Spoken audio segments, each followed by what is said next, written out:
আসসালামু আলাইকুম সুপ্রিয় দর্শক, আপনাদের ভালোবাসায় আসলাম টাঙ্গাইল। আমরা শুনবো চাঁদের মতো ফুটফুটে একটা মেয়ের কাছে জীবন কাহিনী। আসসালামু আলাইকুম। ওয়ালাইকুম আসসালাম। আসসালামু আলাইকুম। ওয়ালাইকুম আসসালাম। আপু, আপনি কেমন আছেন?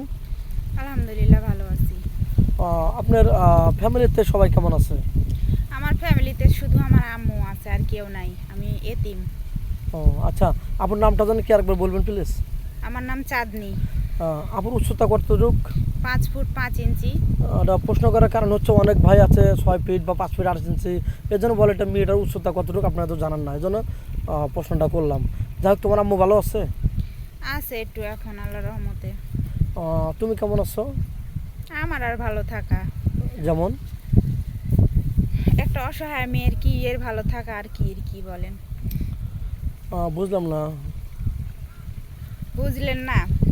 যাই হোক, আজকে আমার বান্ধবীর হচ্ছে যে বোনের বিয়ে। আমার বান্ধবী আমাকে এরকম করে সাজায় দিছে, দিয়ে হচ্ছে যে আসছি। এই জন্য আজকে আবার আপনারাও চলে আসছেন।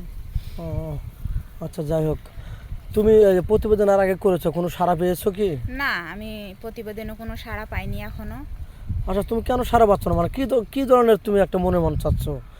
বয়স্ক না কম বয়স, নাকি হ্যামসাম হতে বা যে কোনো কোয়ালিটির হলেই হবে। আমি বয়স্কও চাই না, আবার হচ্ছে যে খুব কমেরও চাই না। আচ্ছা, সে যদি বিবাহিত হয়, তার ওয়াইফ আছে, তোমাকে চালাতে পারবে, তাকে চালাতে পারবে, সেই ক্ষেত্রে কি বলবা? হ্যাঁ, তার কাছেও আমি যাব, সমস্যা নাই। দুইটা ওয়াইফকে যদি চালাতে পারে সেক্ষেত্রে হ্যাঁ। তুমি যাবা। আর কোনো প্রবাসী ভাই তোমাকে বিয়ে করে যদি দেশে রেখে যায়, প্রবাসী চলে যাবে, তোমাকে থেকে তুমি থাকবা? হ্যাঁ, থাকবো, কোনো সমস্যা নেই। আবার দেওয়ার সাথে তো কোনো খারাপ কাজে লিপ্ত হবে না? না না, আমি যে একটা অসহায় মেয়ে, আমাকে যে হচ্ছে মানে আশ্রিত হিসেবে থাকতে দিবে, খাওয়াবে পরাবে, তার সাথে আমি বেইমানি করব না কোনো সময়ের জন্য। তাই? রাইট। হ্যাঁ, রাইট। আচ্ছা, তুমি তো মুসলমান না? হ্যাঁ, আমি মুসলমান। ও, নামাজ কালাম পড়া হয়? হ্যাঁ, নামাজ কালাম পড়া হয়। আচ্ছা, তোমার যৌথ ফ্যামিলি ভালো লাগে না শুধু স্বামী মানে সিঙ্গেল ফ্যামিলি ভালো লাগে? যৌথ ফ্যামিলি বেশি ভালো লাগে। এমনটা কেন?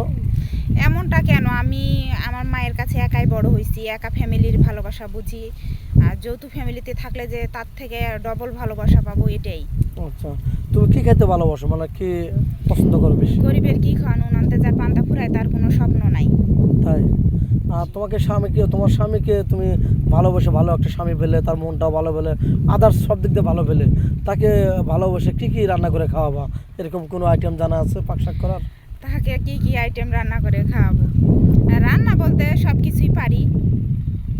আচ্ছা, তোমার এমন কোনো স্বপ্ন আছে যে বিয়ের পরে যদি আমি ভালো করে একটা বিয়ে হয়, আমার যদি কপাল খোলে, তাহলে আমি ওই জায়গায় ভ্রমণ করতে যাব, এরকম স্বপ্ন আছে কক্সবাজার? না, আমার কোনো এরকম স্বপ্ন নাই, তবে যদি স্বামী ভালোবাসা নিয়ে যায় তাহলে যাব।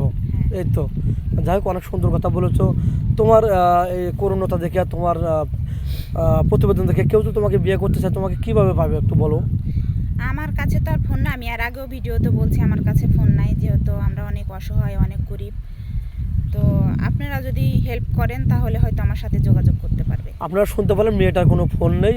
আমাদের স্ক্রিনে দেওয়া দুটো নাম্বার থাকবে, এই হোয়াটসঅ্যাপ থাকবে, কেউ ভিডিও কল দেবেন না, অডিও কল দেবেন। ভিডিও কল দিলে ব্লক করতে বাধ্য হব।